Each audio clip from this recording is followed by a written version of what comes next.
Today, we're diving into the mind of a true wine marketing legend, Paul Wagner. With decades of experience in wine marketing, education, and storytelling, Paul has shaped now how we understand and enjoy wine. From founding Balsac Communications to leading wine tourism adventures worldwide, he's a master of the craft. Get ready for an insightful and entertaining conversation. Cheers.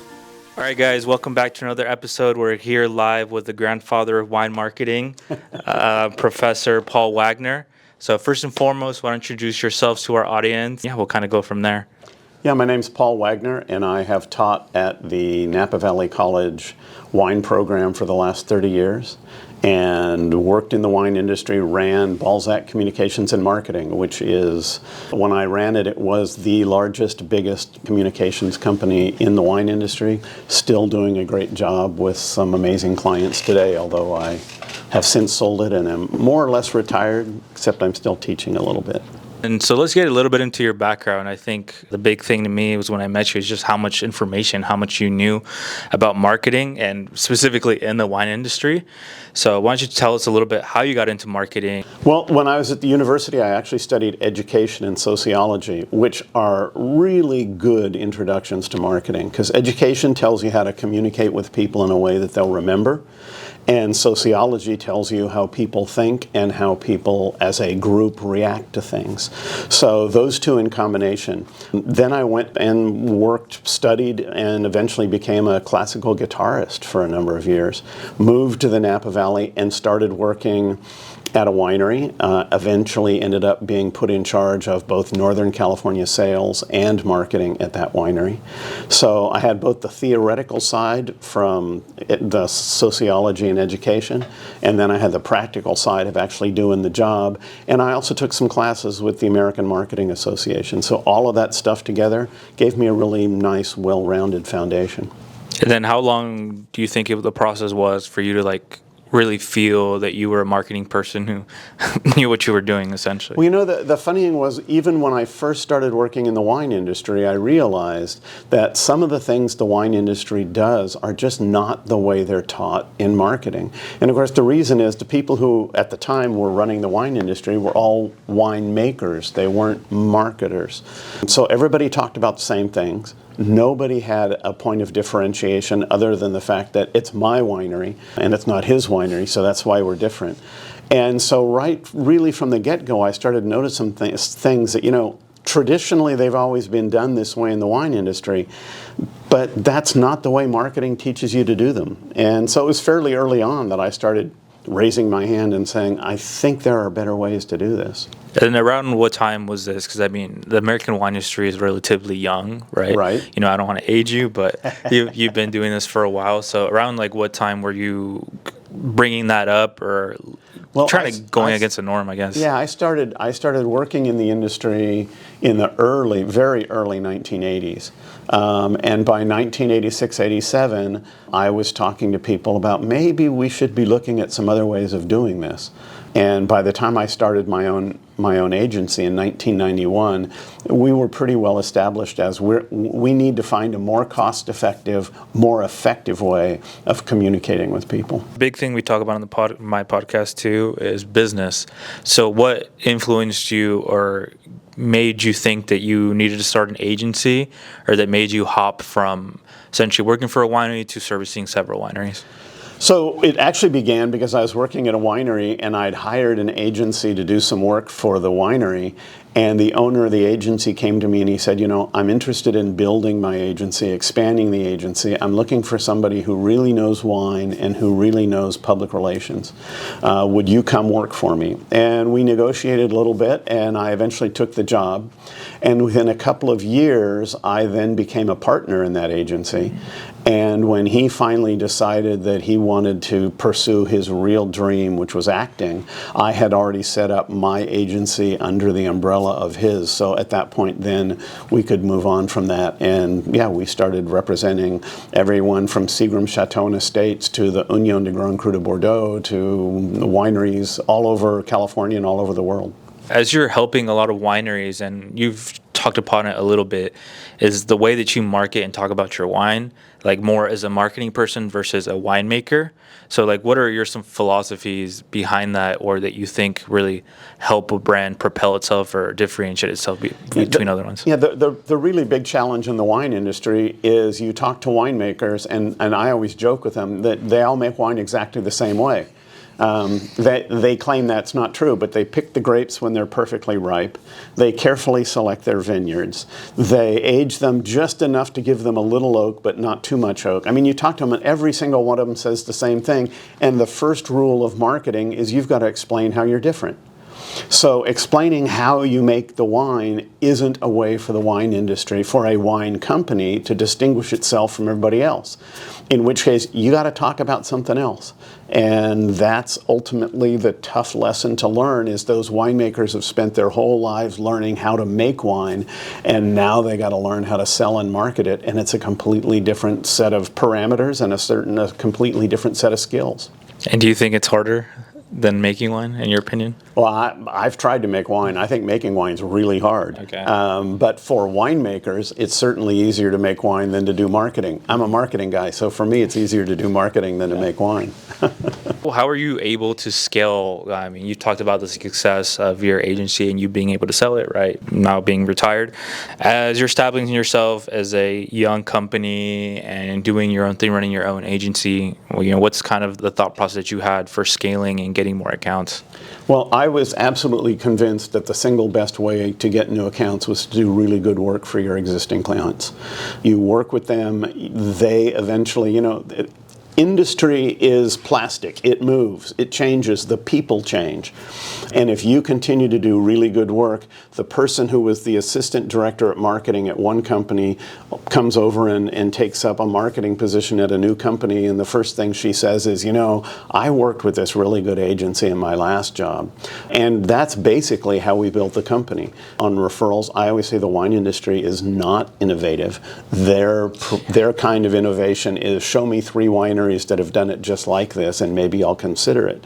But in that case, if you've built relationships with these people, you can then say, well, if you want to know how good we are, talk to the people here, talk to the people there. And I even encourage them, because a lot of our role was developing relationships with the wine media. I would encourage them to call up and talk to wine writers and ask them which agencies were doing the best job. We'd always be on the list. Why do you think that you did such a good job in the eyes of your clients?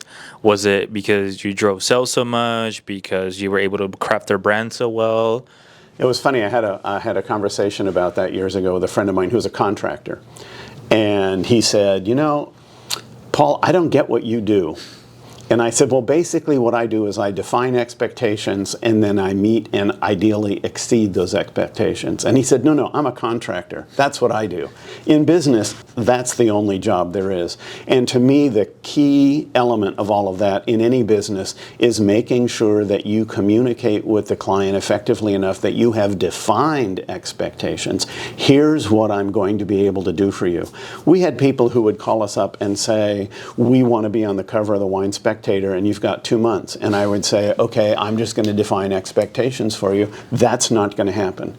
And then we'd go on to what is a likely result, what kind of expectations were reasonable, and then we go from there. So defining those expectations, absolutely critical. And then coming back to your team and looking at those and saying, here are the measurable goals we need to meet. Now let's go out and exceed these so that we can go back in a year and say, you paid us this much to do this.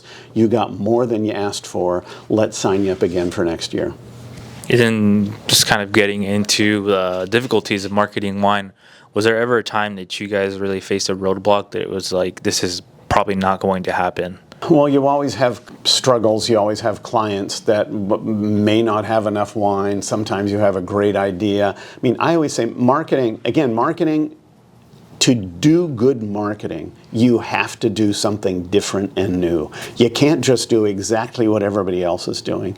If you're trying something that is new and different and exciting, there are chances it's not going to work. I compare it to fishing. If you're coming home every day saying, I never lost a single hook, you're not fishing in the right places. Because the fish are down in the deep holes, they're in the branches of the trees. You're going to lose fishing gear if you're fishing where the fish are. If everything you do as a marketer works, you're not taking enough chances. And we developed some campaigns for clients who they paid us to develop the campaign. It was a really exciting idea, and in the end they said, we just don't have the courage. We are afraid that this isn't going to work, and we're going to stick with something more traditional. And in that case, in some ways we achieved the goal. We gave them some new ideas to think about, but we also failed in that we didn't put it together in a package that absolutely convinced them it was going to work. Okay. And then back then, or during your time in your agency, how were you guys putting these ideas forward, like through what avenues or platforms? As it was, before the age of the internet, right? A little bit more print. Were you guys going through like wine reviewers? We would. It wasn't that. I gotta clarify, Rigo. We did have access to the internet. It's AOL. Yeah, it was AOL and dial-up, but we did have access to the internet. But yeah, part of this was the research is there. The putting together that research, one of the things I love about marketing is that it combines that science of research. What's the market really doing? What do people really want? Doing that kind of research and then coming up with the creativity to say, now that we know that everybody in the wine industry makes the same kind of label, what kind of labels do people like, consumers like? We talk about that a little bit. And then on top of it, we then come in and say, now what can we try in a way that will change the parameters a little bit and give our client the opportunity to do something exciting. So you get that blend of science and art, the research and the creativity. And to me, that's the fun. Yeah, and was there like a formula that you guys found? Obviously, you don't want to have every brand be the same or kind of repeat the same thing over and over again, but just kind of like your approach and, all right, this brand, I think we can do this with it, or this brand, we can do that with it. It's marketing 101. It's you do your SWOT analysis. What are their strengths? What do they do better than anybody else? What are their weaknesses? You do that analysis, and then you sit down with them and you say, look, this is what we have to work with. You can't invent stuff out of whole cloth. There has to be some foundation in fact and reality in order to make this stuff work. So yeah, the classic marketing, you start with a SWOT analysis, strengths, weaknesses, opportunities, threats, and then you start throwing ideas around. Wow, they make a really good version of this wine, and the owner really likes to do this. Okay, is there a way we can combine this and make that into a story that gets people's attention? As you're doing that and you're getting accounts, you're setting expectations and really growing as an agency, was there a point that you thought, okay, I would probably want to sell at this age, or when I hit this many clients, this much rev, or? Yeah, now you're giving away your age, because I never looked at at my job and my agency as a short-term project. It was what I was going to do. Once I set up the agency, I figured this is what I'm going to do for the rest of my life. Okay. The question is when my work life would end, and I actually had this vision that I could retire at age 55. And I probably could have done that, but my wife pointed out that we didn't have health insurance outside the company. Yeah. So I kept working. And eventually, around age 55, I started contacting companies that buy other companies, merger and acquisition folks. And the offers I always got from my company, and again, it's a small PR company, always were basically, well, we'll pay you more or less the book value of the company, and we'll ask you to work for 5 years for us. And then at the end, you'll have realized the book value of the company. And I always said to myself, if I didn't sell a company, I could work here for 5 years, and at the end, I'd still have the whole book value. So where's the benefit to me in that deal? Eventually, I mentioned it to a few of my employees, and one of them had told me when he first started, he said, my dream in 10 years or 15 years is I want to run my own agency. And I talked to him and I said, well, how would you like it to be this agency? And he came back literally within a couple of days and said, I'm all in. So we basically asked my CPA to do a basic book value of the agency, and I sold it to him, and I stayed on for a few years so that there would be continuity, stayed on to give him advice as needed, and I still sit on the board, but it's his company now and he runs it. So what do you think is a secret to successfully marketing wine? In most cases, The secret is pretty simple. It is somehow creating a human connection between the brand and the consumer. Way too many people in the wine industry think that people buy wine because of flavor. They buy wine because they feel some sort of innate human connection with it, whether it appeals to their aspiring vision of who they are or whether it really fits into their lifestyle. Those are the reasons that people buy wine. So to me, the secret is stop talking about how the wine is made. Nobody ever buys wine because it's made a certain way, and start talking about what this winery stands for, who are the people behind it, and connect with those consumers on a human level. And would that be like breaking down like different audiences or like people that you want to market to specifically, right? Like we want to market to dads who like drinking heavy reds on the weekends or whatever it is, right? Well, part of it grows from who you are and your product mix, but another huge part of it comes just from the fact that you are people. And what kind of people do you connect with? You know, the most famous winemaker in America, I always laugh, the most famous winemaker in America is Robert Mondavi. He didn't actually make wine. He was a marketing guy. He hired really good people to make his wine, but he spent 270, 280 days on the road traveling around the country talking to people about wine, making that human connection. He was brilliant at it. He was enormously successful, but let's not confuse that with the guy in the cellar who's racking the barrels and tasting the samples and doing all the other stuff. Still, when people think of wine in America, the first name that comes to mind is Robert Mondavi, because he made a human connection. And do you think that was a big factor into his success, as a brand? As far as I'm concerned, it was the only factor. Yeah. And the number of people, I still meet people who will tell me that they drove up to his winery in Oakville and they got out in the parking lot and they walked up to that archway and there was this old man standing in front of him, and he'd reach out and he'd say, "Hey, I'm Bob Mondavi, thanks for visiting the winery today." And it's pretty hard to find owners of wineries who are doing that in the Napa Valley today. So as we're talking about the success and like what actually works, what do you think so many wineries and brands get wrong with marketing? They don't identify a clear point of differentiation. I mean, pure and simple, and it literally is marketing 101. I always say that I had a 35, 40-year career in wine marketing, all based on literally the first half hour of the first marketing lecture of the first marketing class I ever took, which is you need to be different. And I would say that for almost every winery in the world, they don't know why they're different.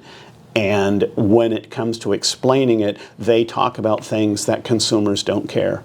And consumers don't care about whether the barrels are French or American or Tronchet or Allier or Hungarian. They want to know the people, and wineries keep talking about process.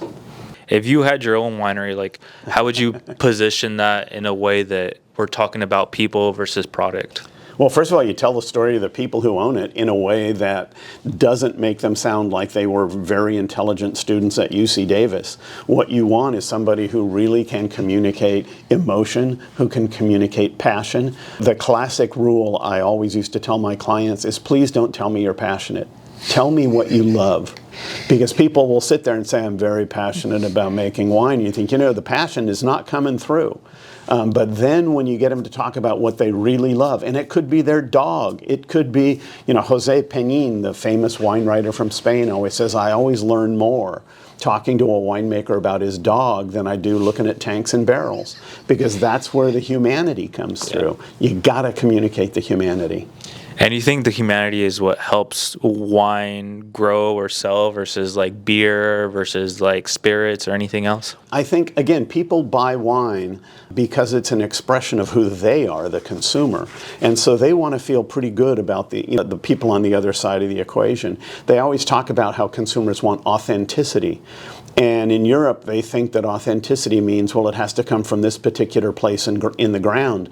But authenticity really means real wine from real people. So tell me the story, who you are. Why did you marry this woman? Why is she the winemaker and not you? Tell me these stories. Tell me what your dreams are. I had one client who wanted to talk about the fact that their vineyard was organic. And they had all the documentation they wanted to certify that this winery winery was growing organic grapes. And I said, don't talk about that. Talk about the fact that you have 3 children under the age of 10, and every night in the summer they sleep out in that vineyard because they love camping in the vineyard, and you farm the vineyard to make sure your kids are safe out there. And nobody's going to ask you about whether the level of pesticides is at this level or this level. They're going to say, here's somebody who cares about their vineyard as if it's a garden because they let their kids sleep in it. Now, like talking collectively, as there's obviously hundreds of wineries all over the world, and not only here in Napa, but parts of California, Europe, etc. Yep. Why do you think this is an ongoing problem in the wine industry?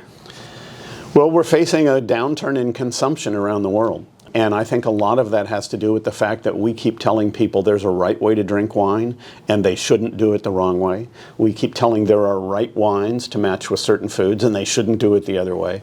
And we keep telling people if they really want to appreciate wine, they should go to school. And I defy you to find another industry in the world that sells consumer products on the premise that if you really want to enjoy your products, you ought to go back and study organic chemistry and microbiology and geography and geology and. What we don't do is we don't communicate the joy of wine. Wine is a beverage of celebration.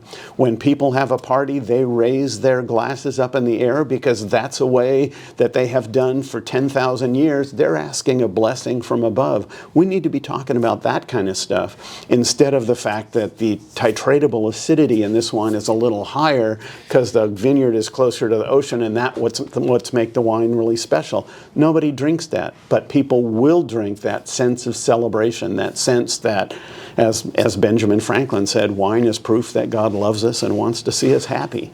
Talking about the current state of the wine industry, Yep. I guess kind of segueing a little bit. Yep. Why do you think it's becoming such a problem that younger generations aren't drinking wine, or that consumption is down so much? Well, it's interesting to look at, first of all, younger consumers are concerned about health in a way that my generation was less concerned.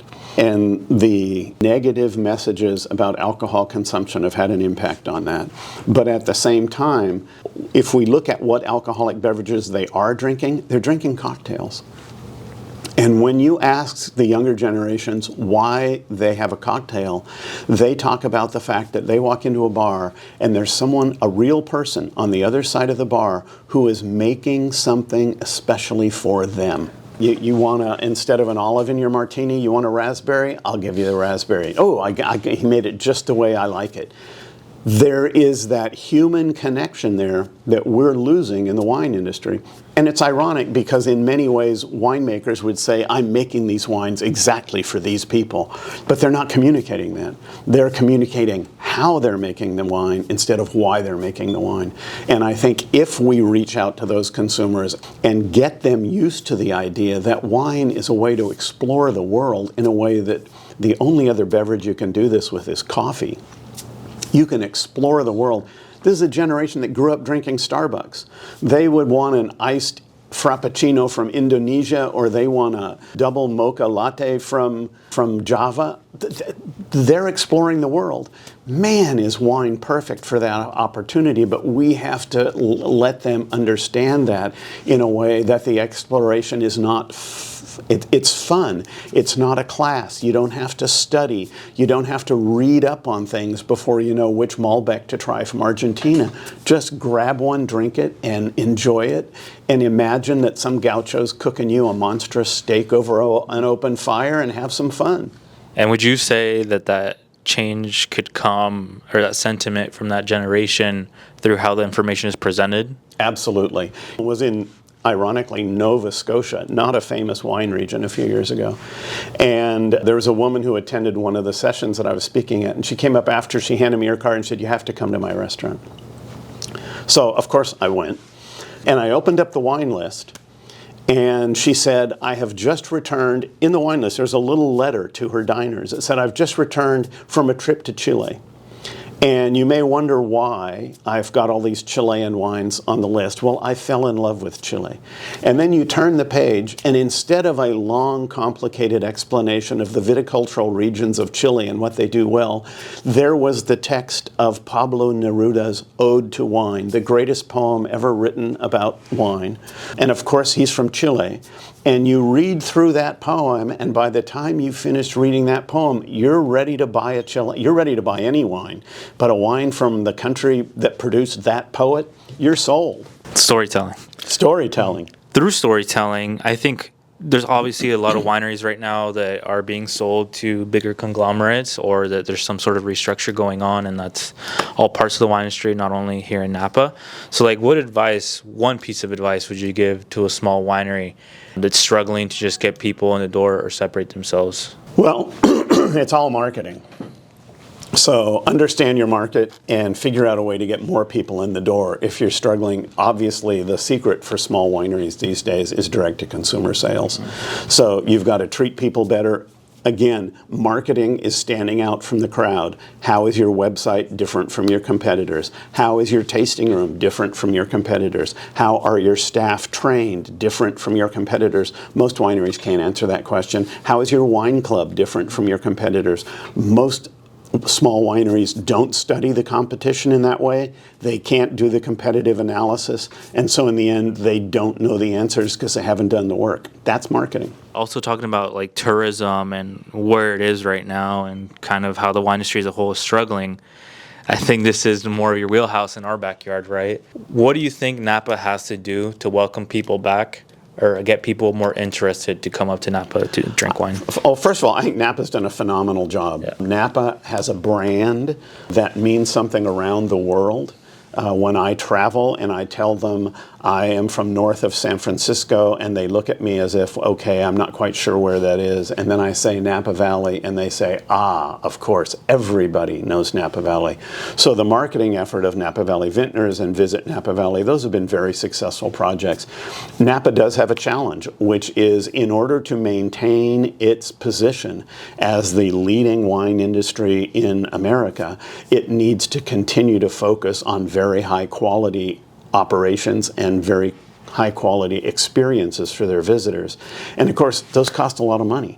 So the challenge is people find Napa expensive. Yeah, it's expensive because we are aiming at that very top tier. The secret has to be that we need to continue to encourage people to visit, and we need to continue to not just deliver, but over-deliver for the kind of money we're charging. I'm not sure we're over-delivering. I think we're delivering for the money we're charging, but I think that there are other regions in California that are over-delivering for the money they're charging, and that's an issue that Napa needs to address. And by over-delivering, do you mean experience-wise or like what they're receiving? It's not about the quality of the wine. Yeah. And first of all, everywhere in the world, people are making really good wines. I was recently in Armenia. They're making very good wines. I was in Jordan. They make good wines in Jordan. They're making good wines everywhere. Chile makes fabulous wines. The answer is not making better wine. I think it was a 2012 vintage. Robert Parker gave 160 wines in the Napa Valley scores of 95 points or higher. You can't make wine better than that. So making good wine, absolutely, but that's a given. The real question for tourists is, when I come here, does it feel different than when I go to other regions, and why? And to me, eventually that gets back to space. Yes, there's space to move around. Time, I don't feel rushed, and personal attention. And that is where I think the Napa Valley really has to focus. It's where I believe we haven't done as good a job as we should in training our hospitality staff to really make sure. We always talk about, well, we want them to have elegant, wonderful, 5-star service, and yet I'll bet you can drive up and down the Napa Valley and stop in every tasting room and ask those tasting room employees, how many of you have stayed in a 5-star hotel and know what 5-star service is? And the answer would be none of them. If they haven't seen it and they don't know what it is, I don't know how they're delivering it to the customer. And then if you were a tasting room manager or director or whatever, hospitality, how would you go about being able to break down that barrier to make those workers understand? Well, first of all, training, and second of all, take them to a hotel, show them what this means, tell them, have people tell their experiences. Instead of giving them a free magnum of the reserve wine because they did well on their sales, give them a night down at a Ritz-Carlton and let them come back and tell the rest of the staff what it felt like to stay in a Four Seasons hotel, stay in an absolute top quality hotel, and how the service staff treated them, and let them then apply that in the tasting room. Where do you see the wine industry in America going? We're talking about all the things that should be changed or can be changed, but what if they aren't changed? Well, to me, the really exciting thing about the wine industry in America is we make wine in all 50 states now. So to me, that's enormously exciting. It is different. If you think of wine as being that strange beverage those crazy people out in California make, that's one thing. But when your next door neighbor opens a winery and starts making a little wine, you might just wander over and find out what's going on. So to me, that is ultimately going to be what saves America, not making $200 Cabernets that a very select bunch of collectors buy, but rather making wine around the corner, down the street, over in the next county, where people really get a sense of how wonderful wine is, how much fun it is, just the smell of a winery when you walk in when it's fermenting. All of that is what we need to really communicate. And of course, meeting their neighbors who are involved in the business. That human connection. I was to say, it's human connection creates something more tangible versus, like you were saying, I don't know, it's people in California and do crazy stuff and That's right. Price it at $300. Okay, so now let's get into a little bit of what you do here at Napa Valley College. So you guys can see behind, there's new development behind the wine program and the facility and what they're going to be doing. So if you could talk a little bit about what you teach or what the program does overall. Yeah, we offer 3 degrees. We offer a viticulture degree, an enology degree, and a wine marketing and sales degree. And I've pretty much been in charge of the wine marketing and sales course for 30 years now. It's a wonderful program. It's hands-on. We give students not just theoretical knowledge. We teach them not just how a vineyard grows, but we put them out in the vineyard and make them prune it, make them pick the fruit, make them leaf pull. We do the same in the winery, and we do the same with my marketing class. As you know, we make them develop marketing campaigns. So to me, it's a really wonderful place to teach, not only because we offer all this hands-on practical education, but the people who take the classes are working in the industry. When I lecture in other schools, I often find the students primarily want to know, is this going to be on the exam? Nobody ever asked me that question at Napa College. They're more likely to raise their hand and say, wait a minute, you just said this, and my winery does it this way, and I want to know, is my winery wrong, or are you wrong? And that makes for education. And I always say, every year I learn as much from the students as I teach them, because every year they're bringing in new ideas, they're bringing in new arguments, and it's wonderful. I love teaching in an environment like that. And then how rewarding has it been to teach the new generation in the wine industry? Yeah, because they're going out and ideally they're going to change the world. I always laugh to my wife that I have 2 daughters who are obviously the younger generation trying to change the world, and I hope they're successful, because we failed. My wife and I went through college thinking, boy, when we get into things, we're going to change the world. We didn't, not as much as I would have liked. And boy, I hope the new generation does. And from what I've seen, they're enthusiastic, they're fun. I hope they are as fearless in life as they are in my classes, because it's wonderful to watch and wonderful to see. And for someone who would really want to learn more about everything that you're talking about, or essentially be able to learn Wine Marketing 101. They offer that here at the college, right? Yeah, we have a series of classes. We have a degree that's a 2-year program.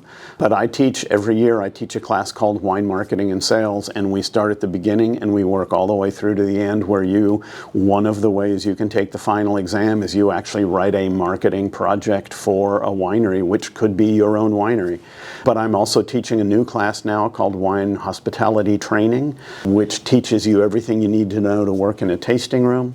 And every one of these classes, again, it's hands-on, it's active, the conversations are lively. I always say the best part about teaching at Napa Valley College is not the teachers, it's the students. They're committed, they're energetic, they're fun, and it makes teaching a joy. Okay, and then now as you guys are growing the program and looking to get more of people in Napa or Northern California, you guys are expanding and building these new beautiful facilities. So Yep. if you could talk a little bit about them and what you guys plan to do in the long term. Yeah, we were very fortunate that the Wine Spectator gave us generously funded a $10 million grant to start building a new wine education center, and we've matched that with some other money. We're still raising funds for some of that, but we will have a new wine education center. The majority, the phase one will be done in June, and then we hope to have the other part done by the end of next year. It's huge. The facilities will finally match the quality of the students and the teachers we have. It will enable us to give new classes. We've started a new program here where every Friday afternoon from 5:30 to 6:30 we invite a vintner from somewhere in the world. This year we will have people from Japan, from Italy, from the state of Washington, from the Sierra Foothills, from Lake County, obviously a lot of people from Napa County. They come in, they present their wines, they talk about the wines. I had a wine writer in there the other night who said, I have been writing about wine for 20 years. The last 2 tastings at Napa College have been the 2 best wine tastings I've ever been to. So we're continuing to build on that.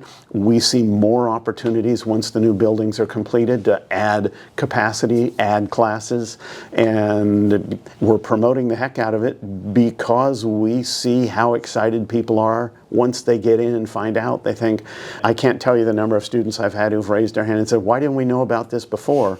We're trying to change that. So with these cult wineries, right, like Harlan, Promontory, Scarecrow, etc., the list goes on. What do you think they've been able to do, or how do you think they've been able to position themselves where they can sell allocation-based $400 a bottle packs and be very successful at it? Well, they're building on something the wine industry has done for years because, of course, Domaine de la Romanée-Conti and Chateau Lafite Rothschild have been selling wines like that for a couple of generations, a couple of centuries in some cases. And the secret is always the same. It's selling luxury goods. It's making sure your quality is absolutely unassailable. It's making sure your customer service is absolutely unassailable. And it's also producing a very limited number of bottles so that the exclusivity factor is there. If you want this wine, there is only one way to get it, and it's to pay that price to this person to get that wine. Now, can you get something that grew up right next to it that is 99% as good and for less money? Probably, but it's not going to say Chateau Lafite Rothschild on it. It's not going to say Harlan Estate. And if you want to have a bottle on the table that has those names on it, you got to pay those prices. Okay, and do you think us as Americans in a culture, like in a restaurant, it's like a flex, right? They have Krug on the table, you have DRC, whatever else. Like, do you think that's been embedded in the American wine industry, wine culture, I guess I should say?